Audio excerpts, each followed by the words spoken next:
Serial वसुधा के आने वाले ट्रैक में कहानी एक बहुत ही डेंजरस मोड़ लेने वाली है। हर तरफ चालबाजी, धोखा और छुपे हुए प्लान्स का ऐसा जाल बिछ चुका है जहां अब किसी पर भरोसा करना मुश्किल हो गया है। देव और प्रभात का सीक्रेट मिशन धीरे धीरे अपने फाइनल स्टेज तक पहुंच रहा है। दोनों ने मिलकर करिश्मा को उसी के खेल में फंसाने का पूरा प्लान बना लिया है। लेकिन सबसे बड़ा खतरा अभी भी उनके सर पर मंडरा रहा है, क्योंकि एक छोटी सी गलती पूरी सच्चाई को सबके सामने ला सकती है। दूसरी तरफ करिश्मा को लग रहा है कि अब उसकी जीत पक्की है। वह पूरी तरह मित्तल साहब के इन्फ्लुएंस में आ चुकी है और उनके हर हुक्म को बिना सोचे मानने लगी है।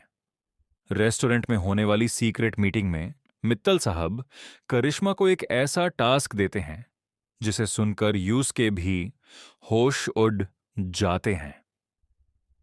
उससे कहा जाता है कि अगर वो अपनी पावर और पोजीशन बचाना चाहती है तो यूस चौहान परिवार को पूरी तरह बर्बाद करना होगा।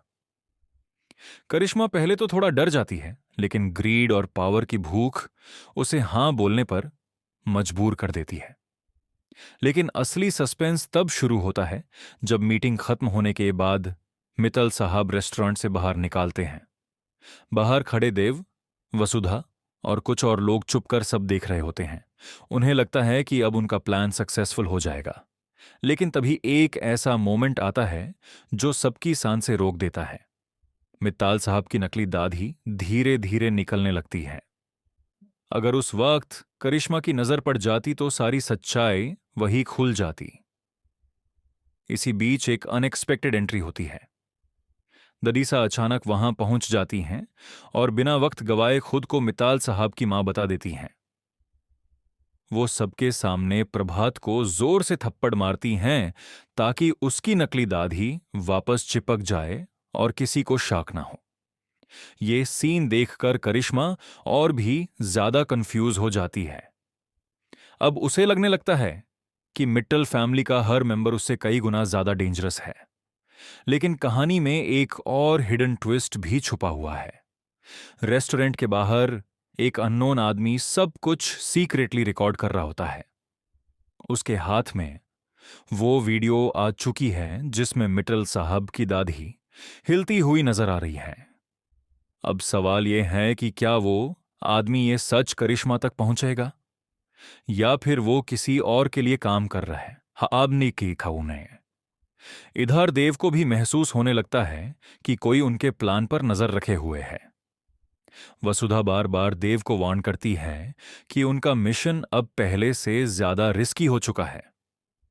लेकिन देव सिर्फ एक ही बात कहता है, इस बार करिश्मा का गेम हमेशा के लिए खत्म होगा।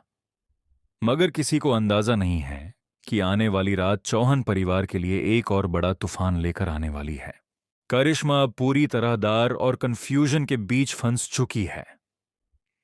मिताल साहब उसके सामने एक ऐसी कंडीशन रख देते हैं जिसे सुनकर उसके पैरों तले जमीन खिसक जाती है। वो उससे कहते हैं कि अगर वो सेफ रहना चाहती है तो चौहान फैमिली की सारी प्रॉपर्टी के पेपर्स तुरंत उनके हवाले करने होंगे। करिश्मा के लिए यह फैसला आसान नहीं होता। एक तरफ उसकी सालों की प्लानिंग और लालच, दूसरी तरफ मित्तल साहब का खौफ। आखिरकार दर के आगे वो हार मान लेती है और सारे डॉक्यूमेंट्स उन्हें दे देती है। इसी पल से चौहान परिवार की वापसी का काउंटडाउन शुरू हो जाता है। प्रभात फाइनली चौहान हाउस पहुंचता है। घर के अंदर सब लोग इमोशनल एटमॉस्फेयर में उसका इंतजार कर रहे होते हैं। जैसे ही प्रभात अपनी नकली दाढ़ी, विग और डिस्गाइज उतारता है, चंद्रिका एक पल के लिए शॉक हो जाती है। उसकी आंखों में आंसू आ जाते हैं और कांपते हुए हाथों से वो प्रभात को गले लगा लेती है। पूरा घर खुशी और इमोशंस से भर जाता है। लेकिन ये खुशी ज्यादा देर तक शांत नहीं रहती, क्योंकि करिश्मा को जब पता चलता है कि उसके साथ इतना बड़ा गेम खेला गया है तो वो गुस्से में पगल हो उठती है। वो सीधा चौहान हाउस पहुंच जाती है और सबके सामने मित्ताल साहब की असली सच्चाई जानकर हिस्टेरिकल हो जाती है। यूज यकीन ही नहीं होता कि जिसे वो पावरफुल बिजनेसमैन समझ रही थी, वो असल में प्रभात था। करिश्मा अपना कंट्रोल खो बैठती है और प्रभात पर हमला करने की कोशिश करती है, लेकिन इस बार उसकी हर चाल फेल हो जाती है क्योंकि पुलिस पहले से ही वहां मौजूद होती है। पुलिस तुरंत करिश्मा को अरेस्ट कर लेती है। उसकी सारी साजिशें, झूठ और धोखे उसी पल खत्म होते नजर आते हैं। चौहान फैमिली को फाइनली उनका हक वापस मिल जाता है, पर कहानी का असली सस्पेंस अभी बाकी है। जब पुलिस करिश्मा को ले जा रही होती है, तब वो अचानक मुस्कुराने लगती है। जाते जाते वो सिर्फ एक लाइन बोलती है, तुम लोगों को लगता है गेम खत्म हो गया, असली प्लेयर अभी एंट्री करेगा। ये बात सुनकर देव और प्रभात दोनों शॉक हो जाते हैं। उसी रात चौहान हाउस के बाहर एक ब्लैक कार रुकती है। कार के अंदर बैठा एक मिस्टीरियस आदमी चौहान मैंशन को घूरते हुए कहता है, करिश्मा तो सिर्फ मोहरा थी। उसके हाथ में चौहान फैमिली की कुछ पुरानी तस्वीरें होती हैं और आंखों में बड़ले की आग साफ नजर आ रही होती है। दूसरी तरफ घर के अंदर चंद्रिका फाइनली वसुधा को अपनी बहू के रूप में एक्सेप्ट कर लेती है। घर में गृह प्रवेश की तैयारियां शुरू हो जाती हैं। हर तरफ खुशी का माहौल है, लेकिन किसी को अंदाजा नहीं है कि उनकी खुशियों पर एक और बड़ा साया मंडरा रहा है। अब देखना यह होगा कि करिश्मा के पीछे का असली मास्टरमाइंड कौन है। क्या चौहान फैमिली एक नए दुश्मन का सामना करने के लिए रेडी है?